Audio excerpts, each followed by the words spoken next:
Dragnet. Ladies and gentlemen, the story you are about to hear is true. The names have been changed to protect the innocent.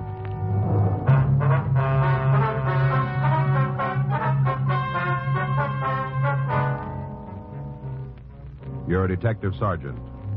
You're assigned to Bunko fugitive detail. A pawnbroker tells you he suspects a swindle.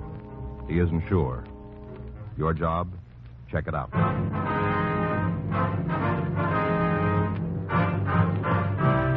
Dragnet, the documented drama of an actual crime. For the next 30 minutes, in cooperation with the Los Angeles Police Department, you will travel step by step on the side of the law through an actual case transcribed from official police files. From beginning to end, from crime to punishment, Dragnet is the story of your police force in action. It was Wednesday, May 18th. It was cool in Los Angeles. We were working the day watch at a Bunko fugitive detail. My partner's Frank Smith. The boss is Captain Dillian. My name's Friday. I was on my way into the office, and it was 7:55 a.m. when I got to room 38. Bunko fugitive. Never know. Hi, Joe. Morning. You remember Fred Alpin? Oh, sure. Hi, Fred. Hi. Hold my own, Sergeant. Well, what's new? I'm not sure. Maybe just wasting my time. Yours, too. Fred thinks he stumbled onto a con game, Joe. All right? Don't look that way to me, anyhow. No. Well, what's the sting? Well, I was just telling Smith here. Yeah. A fella came in last night, a little guy. He was kind of timid. Probably never been to a pawn shop before. At least he wasn't a steady. You know, I can spot them straight off. Yeah. Wanted to pawn a ring. Got a big green stone. Fancy setting. All gimmicked up, you know. Mm-hmm. Man's ring. Real fancy, though. Asked me what it was worth. What'd you tell him? Worth $20, maybe 25. Is that what you told him? You know I can't loan full value. You know that. Mm-hmm. I offered him $5. I would have gone up to 10 if he'd have pressed me. That's better than a lot of brokers would give. Did you take the 5? Are you kidding? He went all to pieces. Thought he was going to have a hemorrhage. Started calling me a crook. Said the ring was an emerald. Shouted, screamed all over the place. It's an emerald, he said. A $5,000 emerald. That hunk of glass. Well, you sure you didn't make a mistake, Fred? Now, I ask you, Sergeant. Would anybody try to pawn a 5G emerald with me? I ask you. Uh-huh. Glass, that's what it was. Green glass. A nice setting, though. What do you think, Joe? Well, the old diamond switch, maybe. Could be. Sounds like the only difference is the color. You get his name, Fred? Yeah, I asked him. He just shouted and carried on, though. He wasn't making any sense at all. Got his license, though. Oh? Yeah, he's parked right in front of the place. Got the number when he drove off. Thought you might want it. Mm-hmm. I wrote it out. Put it in my pocket. It should be right here. Oh, wait a minute. Oh, yeah, here it is. A match folder on the inside. You make it out all right? Yeah, I think so. We'll check it. Uh-huh. Might be a good idea if you got right on it, huh? What do you mean? Well, just before he left my place, he stopped all that carrying on. I think it sunk in what I told him about the ring being no good. Yeah. Got real quiet, you know, kind of like he was making up his mind about something. Yeah. Asked me to sell him a gun.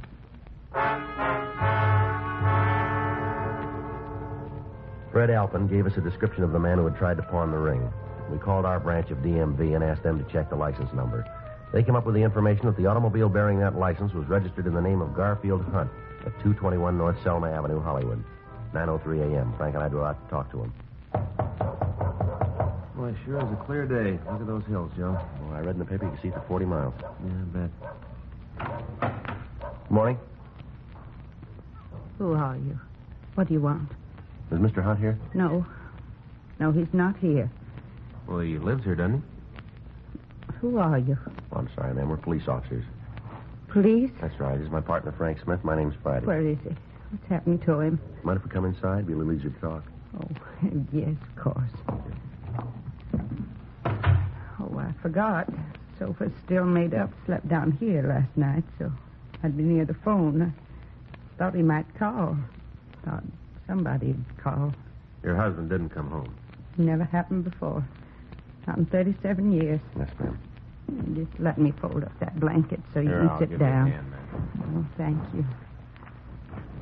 You got any idea where your husband might have gone, Miss Hunt? No. No idea at all. What time did he leave? 9:35. Looked at the clock as he went out the door. Couldn't believe it. Not like Gar to go out that late. Usually in bed by 10. Yes, ma'am. Promised me he'd only be gone an hour. Promised me he'd be back by 10:30 for sure. I see. Never heard a word from him after that, not a word. What do you suppose happened to him? We're sorry we don't know, Miss Hunt. Well, you must have some notion. Sorry, we don't. You said you wanted to talk to him. Just a few questions, routine. What about? Well, we'd rather talk to him. You notify the police that he's missing? No, I didn't know what to do. Figured you'd get in touch with me when you found him. Guess I wasn't thinking very good. Never happened before. Yes, ma'am. Are there any friends he might be staying with, relatives? We don't know anybody else from Los Angeles. I see. Just moved out here last winter from Kansas. Children are grown up, settled. Gar sold the business. We moved out here. Kansas winters can be pretty cold. Yes, ma'am. Is your husband retired? Well, he should be. He worked hard all his life. He deserves a rest. Had a little trouble with his heart last year. No, not a real attack, but the doctor told him to take it easy. Mm-hmm. Not Gar, though. Wasn't out here 2 months before he got all restless and fidgety. Just couldn't take it sitting around the house. Started up again. In business? Yes, sir. We had a tailor shop back in Kansas. Gar found a new business district opening up in the San Fernando Valley off Magnolia Boulevard. They were renting cheap, right at the beginning, wanted tenants. Mm-hmm. Didn't do much business at first, but things have been getting better. Gar's a good tailor. A lot more careful than most. Learned his trade young. The days when there were tailors. Yes, ma'am. You try to reach him there at the shop? I called last night 3 or 4 times. This morning, too. Nobody answered. I see. You think you can find him? We'll do our best. I guess maybe I should have notified you last night. Yes, ma'am. I didn't know what to do. Thought you'd get in touch with me if something happened. Well, better to call us first. Yeah, I guess so. Then it might not happen.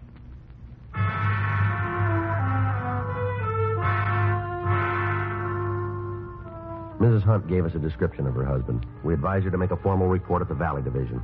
A local and an APB were sent out. 3:15 p.m. Patrol car unit 9L78 reported Hunt had been found sitting in his car. The car was parked on Mulholland Drive. Hunt had readily identified himself. We asked the officers to bring him in for questioning. Hi, Joe. Frank. Pete? Hi, Pete. Here he is. Thanks for spotting him for us. Sure, anytime. Want to sit down, Hunt? Go ahead, sit down. What do you want with me? Just like to talk to you, that's all. This is Frank Smith. My name's Friday. I've never been under arrest before, not once. Well, now, you're not under arrest now, Mr. Hunt. And what am I doing here? Why did those officers make me come with them? Well, you didn't go home last night. Your wife's been worried about you. Well, I was going home when they found me. Wasn't any place else to go. Sarah oughtn't to have called. She didn't call, sir. Well, how'd you find out? You tried to buy a gun. Pawn shop over on Main Street. Oh, Well, what'd you want the gun for? I wouldn't have hurt him. I just wanted my money back. I thought I could scare him. That's all. I don't know nothing about firearms. Thought maybe I could scare him. Who'd you want to scare? Now, who were they? Well, they said they was renting a store next to mine. Said they was jewelers that opened up a Valley branch for Lassingwell. You know, the big jewelry store downtown here. Uh-huh. Crooks. That's what they were. Out and out crooks. Went looking for them early this morning. Back door to their store was open, the one next to mine. Yes, sir. Go ahead. I couldn't find hide nor hair of them. The place was empty. Just a couple of fakes. Had the windows soaped over so nobody could see what they were up to. Pounding on some old boards, making me think that they was remodeling. Uh-huh. How much money did they get from you? Not them exactly. Fellow working with them. Must have been working with them. Only way it makes sense. Well, now, suppose you tell us about it, will you? And he come into my shop the day before yesterday, along about 1 o'clock in the afternoon. Called himself Norman Christ. He said he was from Greeley. Really? That's a town in Colorado where my brother lives. Mm-hmm. Said he knew my brother Ed back there. What do you want with you? Well, he claimed that Ed asked him to look me up, see how I was doing. Probably didn't know Ed at all. They must have told him, them jeweler fellows. Uh-huh. I got to thinking back. Remembered I mentioned having a brother in Colorado one day when we was having lunch. Told him the town, too, Greeley. What happened then? Did he sell you the ring? Oh, you know about that, too. Well, you tried to pawn it, didn't you? No, sir, not really. I just wanted to find out how much it was worth so that I could tell Sarah, I was going to surprise her. Figured that I'd give him another day before I tried to sell it. Well, how'd you happen to buy it? Oh, I wasn't buying it outright. I was just loaning him on it. Mm-hmm. Told me he had a chance to option some property out near Encino. Real bargain. Said he had to close the deal by 5 p.m. that same day. He needed cash for a clincher. Mm-hmm. Had to get the money from Colorado. That's what he said. He was afraid he wouldn't be here in time. He couldn't go to the bank. Didn't have any credit in L.A. Uh-huh. Needed $3,000. He said that if I'd loan him the $3,000, he'd give me back $4,000 first thing the next morning. Offered me his ring for security. He said it was worth $7,000 easy. Said it cost him more than that. You hand the money over? No, sir, not by a darn sight. Told him I didn't have $3,000. I told him straight out. Uh-huh. Said all I had was $1,500 in my savings account. I guess I shouldn't have said that. Afraid not, sir. He told me he might be able to swing it for $1,500. He'd have to go out there and see him in person. Said he'd come back. Did he leave then? No, not right away. I stopped him. I told him there was no point in coming back. I'm no jewel, I said. How do I know that ring's worth $7,000? Told me to get it appraised while he was gone. Told me to take it to any jeweler I wanted to. Seemed like he sure trusted me. Leaving a valuable ring like that kind of sold me on him. Mm-hmm. I went next door to ask those fellas who said there was jewelers. Place was locked up, so I figured they was still out for lunch. Mm-hmm. I figured maybe they was in the drugstore down on the corner, see? Did you find him up there? Yes, sir. What'd they say about the ring? Perfect emerald. That's what they said. One of them put a gadget up his eye, looked through it. You know what I mean? Yes, sir, I know. Perfect emerald worth $10,000. Not the flaw in it. Mm-hmm. Acted like they thought it was mine. Offered to buy if I wanted to sell. I told them about the other fellow. That he needed $3,000. I told them the whole story. I did. Uh-huh. They said they'd loan him $5,000 without batting an eye. Offered to make out a check right then and there. Kind of took my wind away. They were so anxious. I said maybe we could go in 50-50. They put up $1,500. I'd put up $1,500. That way, the guy would have $3,000 if he still needed that much. We could both make a little profit, you know. Mm-hmm. One of them asked me how I wanted the check. Should make it out to me. I told him, oh, make it out to cash. You remember how he signed it? Jones. Quincy Jones. That's the name I knew him by. Other one called himself Wyatt Truesdale. I don't think that's their real name. Do you? Probably one of those, what did you call them? Aliases. Yes, sir, yeah, that's it.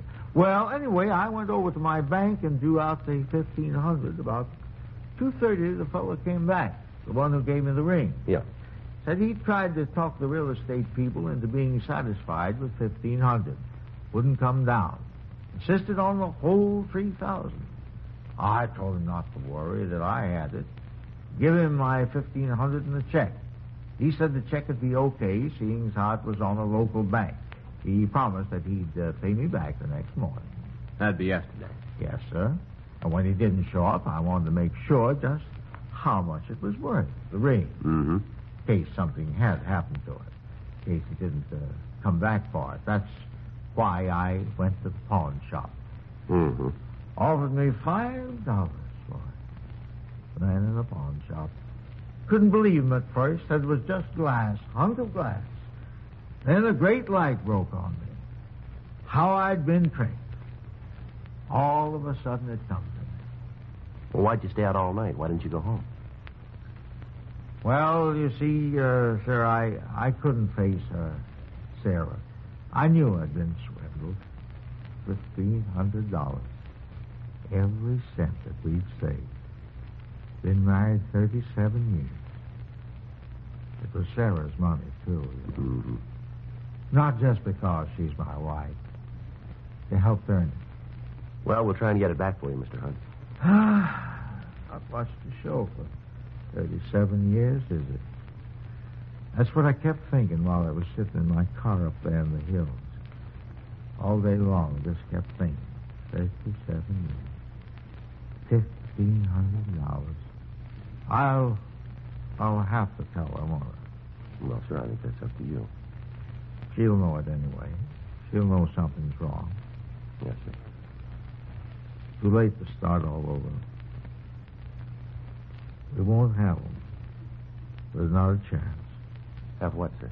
Another 37 years.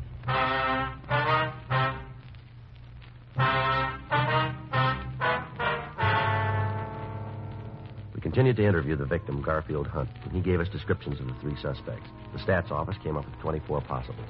We showed the mug books to Hunt. He identified two of the photographs, Ernest Wilcoxon and Paul Cleaver. Hunt was positive that Wilcoxon and Cleaver were the men who had rented the store next to his and had pretended to be jewelers. He was unable to find a photograph of Norman Christ, the man who had sold him the ring. We pulled the packages on Wilcoxon and Cleaver. They had both done time for burglary. They had not previously worked with a third person. We called the Lassingwell Jewelry Company. They informed us that they were not opening a branch out in the valley. We checked with the owners of the building in which Hunt had his tailor shop. They told us the adjacent store had been rented on a weekly basis, and that the renters had said they intended to use the space for temporary storage. A local and an APB were sent out on all three suspects. 5:13 p.m. Using the information from their mama sheets, Frank and I began checking various places where Cleaver and Wilcoxon had been known to hang out. 7:12 p.m. We went into the Black Parrot Bar on South Broadway, and we talked to the bartender. Not by them names, I don't know them. Well, maybe these pictures would help. How about it? Yeah, they come in here once in a while. Yeah, that's what we heard. Always come in together? As far as I know. Ever bring somebody with them? Tall, thin fella, about 30, blonde hair? No, just two of them. Never seen them with another guy. I see. What do you want them for? You know how we can turn them up? They ain't here now. We can wait. Won't be in tonight. How do you know? They got money. Oh? Big roll. The red-headed one was in yesterday. Quincy Jones. That's what he told me his name was. Yeah. Been running a tab. He paid it up in full. I had plenty left over. Is that right? As long as they're carrying a roll, they don't come to my place. Head for them expensive joints, like out on the strip, places like that. When they've blown their loot, they come back to me and start running up another tab. I called them on it, but what can you do? This is where I get some of their bundles. Uh-huh. You know where they live? Around here somewheres. I couldn't pin it down for you. Who could? How bad you want to find out? What do you mean? It'll cost you a drink. You that thirsty? Not for me. Girl over there in the corner booth, the blonde. Oh, yeah. She knows him. Been out with him a couple of times. I've seen them leave together. All right. I was just kidding about that drink. It's on the house. For you guys and her, too. No, we don't want it. And we'll pay for hers. It's up to you. Hi. Good evening, miss. You're new, aren't you? Yes, ma'am. Place could stand some new talent. Here, I'll move over. Thanks. Thank you. What's the matter with this side? We're police officers. How do you like that? Ma'am? Horoscope said I was going to meet somebody new today. In the morning paper? Mm-hmm. Didn't say it'd be cops. Oh, here you are, Peg. Where'd that come from? These guys. You shouldn't call them guys, Jake. Fellow buys a lady a drink, that makes him a gentleman. From these gentlemen, that's what you should say. Oh, sure. To your very good health, gentlemen. Now then, what can I do for you? I'm at your service. The bartender says these guys are friends of yours. Oh, I wouldn't say those pictures do them justice, but there is a resemblance. You know him, then? We've met. We weren't formally introduced, but we've met. I mean, a lot of people in here. Not the best people in town, maybe. It's not the best bar in town, but it's convenient. I work down the street. Uh-huh. You know where these men live? Huh? Oh, you mean these two so-called friends of mine? Yeah. Am I? Well, Did you ever hear of the North Cross Arms Hotel? yeah. Well, I haven't been there with them, of course. I'm not sure that's their residence, but Quincy was carrying a hotel key, and one night it fell out of his pocket. I think that was the name on the tag, North Cross Arms. All right. Thank you. Well, thank you for the brandy. Don't mention it. All right, what do we owe you? 6 bits. She drinks good stuff. There you go. Keep the change. Looks like I got one decent break. That's so? Them paying their tab today before you pick them up. No, they didn't pay it. Huh? Who did? A man named Hunt.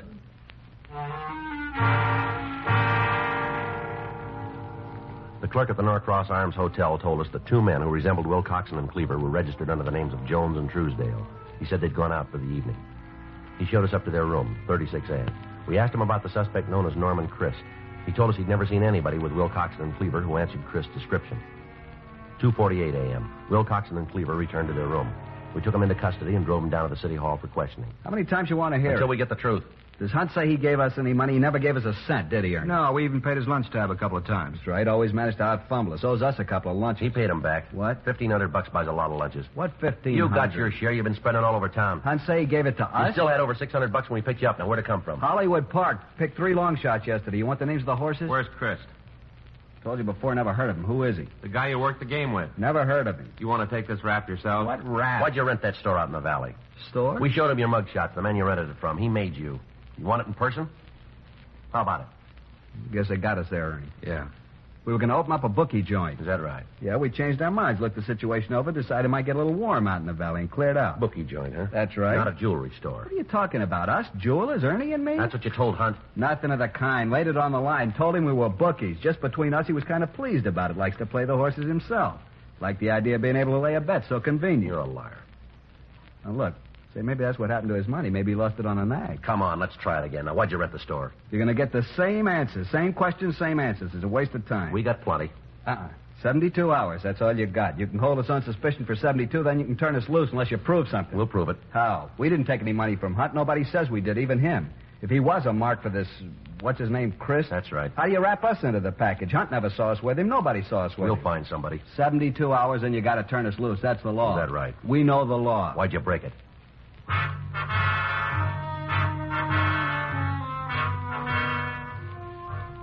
We continued to question the suspects, but we were unable to break them down. Thursday, May 19th, 7:45 a.m. Another team of detectives took over the interrogation. Frank and I went back to the office. You think they'll cop out, Joe? I don't know. It doesn't look like it, does it? No, not unless we turn up Chris. Did you call your wife? Yeah, sure bawled me out. Kept dinner waiting till after 10. You're lucky. Well, maybe. Wonder if I'll get home tonight. I got it. Bunko fugitive, Friday. Yeah, that's right. Sounds like him. How long ago? Uh-huh. Yeah. Chris? Fits the description. Smashed up a car on the Hollywood freeway. Georgia Street recognized him from our teletype. You able to talk? Died 10 minutes after they brought him in.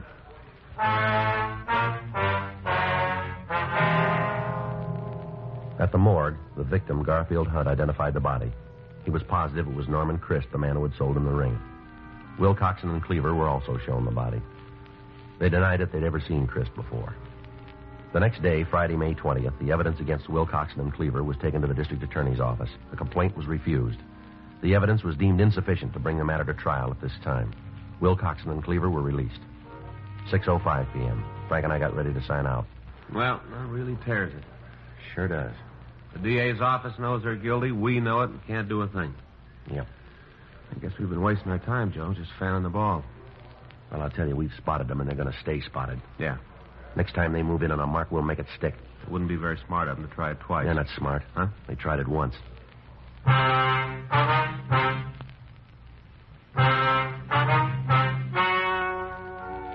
The story you have just heard is true. The names were changed to protect the innocent. 2 months later, on July 12th, Wilcoxon and Cleaver were apprehended for a similar crime. They were charged with 1-count grand theft. On November 6th, trial was held in Department 98, Superior Court, State of California, in and for the County of Los Angeles.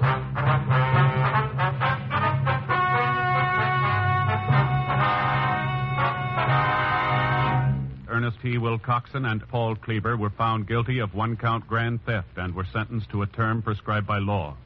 Grand theft is punishable by imprisonment in the county jail for a period of not less than 1 year, or for a period of from 1 to 10 years in the state penitentiary.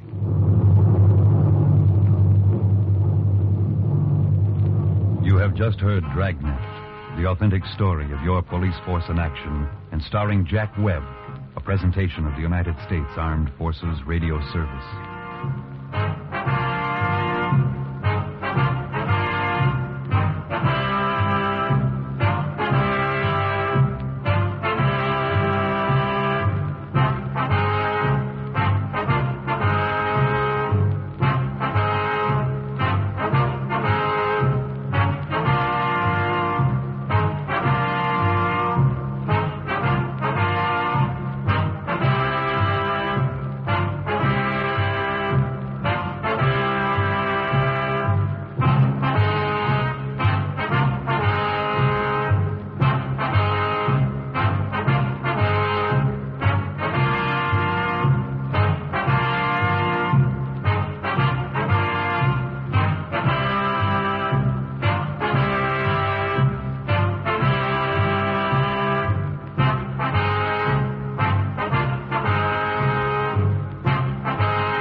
You've been listening to the OTR Gold Network.